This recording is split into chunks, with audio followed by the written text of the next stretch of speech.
आपके घर ठाकुर जी की सेवा है ना, आप ठाकुर जी से कहो देखो तुमको क्या पहनना है, तुमको क्या खाना है, तुमको कब सोना है, तुमको कब जगना है, बोले सब व्यवस्था हम करेंगे। अपने ठाकुर जी से कहो, मीरा जी कहती है ना कि जो पहनाती हूं सो पहन लेते हैं, जो खिलाती हूं सो खा लेते हैं। अर्चावतार में तो भगवान अपने सेवक के आधीन नहीं होते। ठाकुर जी से कहो कि तुमको क्या पहनना है, क्या खाना है, कब सोना है, कब जगना है, कब झूलना है, कब खेलना है, बोले सब व्यवस्था हम करेंगे और हमारी सब व्यवस्था आप करो। अपने लिए हम कुछ नहीं सोचे, हम केवल तुम्हारे लिए सोचेंगे।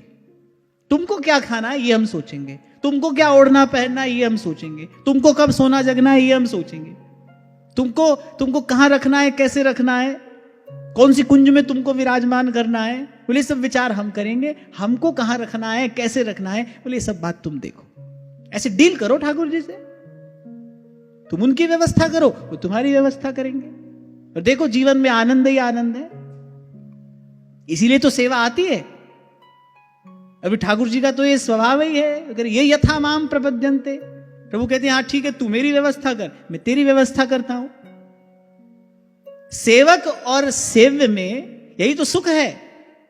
सेवक जो है वो स्वामी की व्यवस्था में लगा है। आप वैसे भी व्यवहार में देखो, आपके घर का जो सेवक है वो आपकी व्यवस्था में लगा है, उसकी व्यवस्था आप करते हो कि नहीं? उसकी व्यवस्था स्वामी करता है कि नहीं? इसीलिए गोस्वामी जी कहते हैं सेवक सेव्य भाव बिनु भवना तरिये उर्गान। जब तक अपनी व्यवस्था आप करते रहोगे तब तक ये भव बंधन छूटेगा कैसे, भव सागर से पार कैसे होगा जीव? भाई अपनी व्यवस्था करने के लिए तो कर्ता बन के कर्म करना पड़ेगा। कर्ता बन के कर्म करोगे तो कर्म का फल है, फिर तो कभी बंधन छूटेगा ही नहीं। संतन की बात में बात बल देकर कहा गोस्वामी जी ने, अरे भजन भी करो सेवा करो, पर कैसे? सेवक सेव्य भाव बिनु भवना तरिये उर्गान। ठाकुर जी से कहो भाई तुम्हारी व्यवस्था हम करेंगे, हमारी व्यवस्था तुम करो।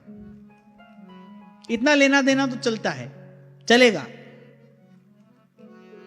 पर क्योंकि ये लेना देना वस्तु का लेना देना न होके ये तो प्रेम का आदान प्रदान है ना, इसीलिए स्तुत्य है। ये तो जीवन में सुख भर देने वाला है। यहां से लेना देना निपटाओ,